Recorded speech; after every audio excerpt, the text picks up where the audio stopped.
இந்த சண்டே என் ஃபேமிலியோட ஒரு கோயிலுக்கு போயிட்டு ரிட்டர்ன் வரும்போது, நான் வழக்கமா வந்து பெரம்பூர் ஸ்ரீ சீனிவாசா ஹோட்டல்ல தான் சாப்பிடுவேன். ரெட் ஹில்ஸ்ல இருக்கிற பெரம்பூர் ஸ்ரீ சீனிவாசால சாப்பிடுவேன். ஸோ, இந்த தடவையும் அங்கேயே போய் சாப்பிடலாம் அப்படின்னு சொல்லி பிளான் பண்ணியிருந்தேன்.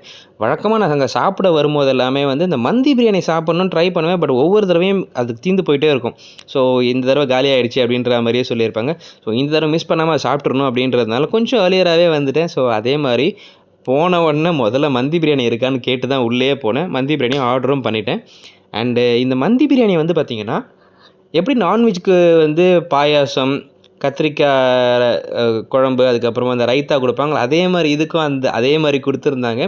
இதில பெரிய பெரிய பன்னீர் பீசஸ் எல்லாம் போட்டிருந்தாங்க. ஏன்னா யூசுவலா வந்து நான்வெஜ் மந்தி பிரியாணில தான் வந்து பெரிய சிக்கன் பீசஸ் பெரிய மட்டன் பீசஸ்லாம் போட்டிருப்பாங்க. ஸோ, இப்ப அதே மாரி வந்து பார்த்தீங்கன்னா, வெஜ் சாப்பிடுறவங்களுக்காகவே வெஜ்ல வந்து ஒரு பன்னீர் மந்தி பிரியாணி பண்ணியிருந்தாங்க. இது வந்து டேஸ்ட் வந்து எக்ஸலன்ட்டா இருந்து, நாங்க ஒரு 4, 5 பேர் வந்திருந்தோன்றதுனால எக்ஸ்ட்ராவா ஒரு பன்னீர் பிரியாணியும் வந்து மஷ்ரூம் பிரியாணியும் ஆர்டர் பண்ணியிருந்தோம். ஆனா, இந்த மந்தி பிரியாணியோட டேஸ்ட்ட வந்து அடிச்சுக்கவே முடியாதுங்க. செம சூப்பரா இருந்தது.